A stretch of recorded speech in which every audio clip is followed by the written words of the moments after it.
સાબરકાંઠા જિલ્લાના ખેડબ્રહ્મા અને પોશીના તાલુકાના કપાસ બિયારણ ઉત્પાદક આદિવાસી ખેડૂતોના પ્રશ્નો મુદ્દે મજૂર અધિકાર સંગઠન દ્વારા પ્રાંત અધિકારીને આવેદનપત્ર પાઠવવામાં આવ્યું હતું। આ રજૂઆતમાં 300થી વધુ સ્થાનિક ખેડૂતો જોડાયા હતા। સંગઠને જણાવ્યું હતું કે કંપનીઓ વાવેતર સમયે ખેડૂતોને 2000 થી 3000 રૂપિયા એડવાન્સ આપે છે, પરંતુ પાકો માલ જમા કરાવ્યા પછી ખેડૂતોને પોતાના હકના રૂપિયા મેળવવા માટે 4 થી 6 મહિના સુધી લાંબી રાહ જોવી પડે છે, જેનાથી ખેડૂતો આર્થિક સંકટમાં મુકાયા છે।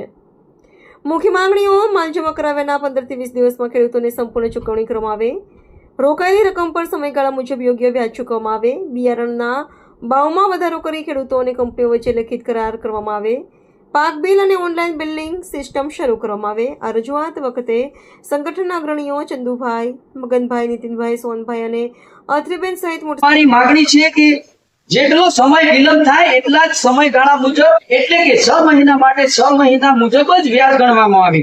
વધુમાં ખેડૂતો ડિસેમ્બર અથવા જાન્યુઆરી સુધીનો માલ આપી દે છે, તે સમયે જ વજન સાથે કાચો માલ અને પાકો માલ નક્કી થઈ જાય છે, અને અમુક કંપનીઓમાં તો ભાવ પણ પહેલેથી નક્કી હોય છે, છતાં ખેડૂતોને માલની રકમ 4 થી 6 મહિના બાદ આપવામાં આવે છે।